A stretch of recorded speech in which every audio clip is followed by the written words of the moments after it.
एक मारवाड़ी था, उसको घूमने का बड़ा शौक था। अब वो घूमते घूमते एक ऐसे राज्य में चला गया जहां पर क्या था, हर 5 साल में राजा चुना जाता था, पर चुनाव का तरीका अनोखा था। एक हाथी आता, सूंड में माला लेकर, और सबके बीच घूमता था। जिसके गले में वो माला डाल देता वही राजा बनता था।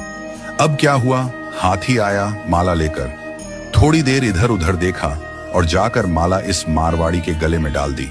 मारवाड़ी हैरान, अरे भाई, मैं तो घूमने वाला आदमी हूं, ये कहां फंसा दिया।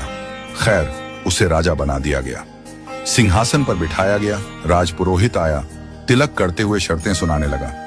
भैया, आपको 5 साल के लिए राजा बनाया जा रहा है, लेकिन 5 साल पूरे होते ही आपको यहां से सैकड़ों किलोमीटर दूर एक उफनती नदी के किनारे छोड़ दिया जाएगा। उस नदी में घड़ियाल हैं, मगरमच्छ हैं, जिनकी वजह से आप नदी पार नहीं कर सकते। अगर किसी तरह पार कर भी गए तो उसके बाद आएगा एक गहरा जंगल जिसमें हिंसक जानवर और खतरनाक राहें हैं। वहां आप जानो और आपकी किस्मत।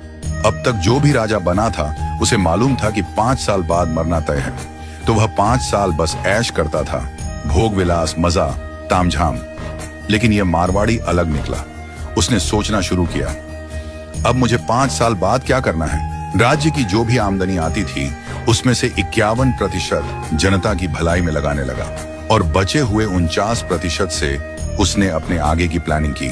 पहले साल उसने नदी पर एक पुल बनवाया, दूसरे साल उस पार के जंगल को साफ करवाया, खेती के लायक जमीन बनवाई, तीसरे साल वहां सड़कें बनवाई, लोग वहां बसने लगे, गांव और मोहल्ले बनने लगे।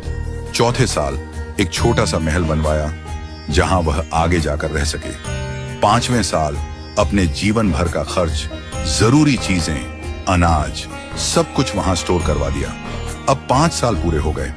परंपरा के अनुसार लोग उसे ढोल नगाड़ों के साथ विदा करने आए। लोगों की आंखों में आंसू थे।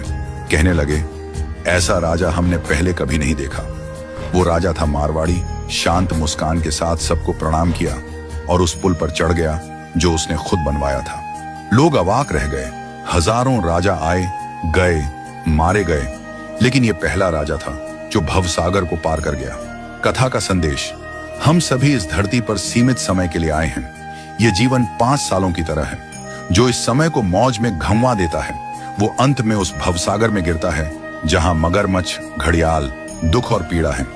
लेकिन जो जीवन का उपयोग अच्छे कर्मों, जनसेवा और प्रार्थना में करता है वो इस जीवन से परे उस पार पहुंच जाता है। तो आज ही से भवसागर पार करने के लिए अपना पुल बनाना शुरू कीजिए, ताकि जब आपका कार्य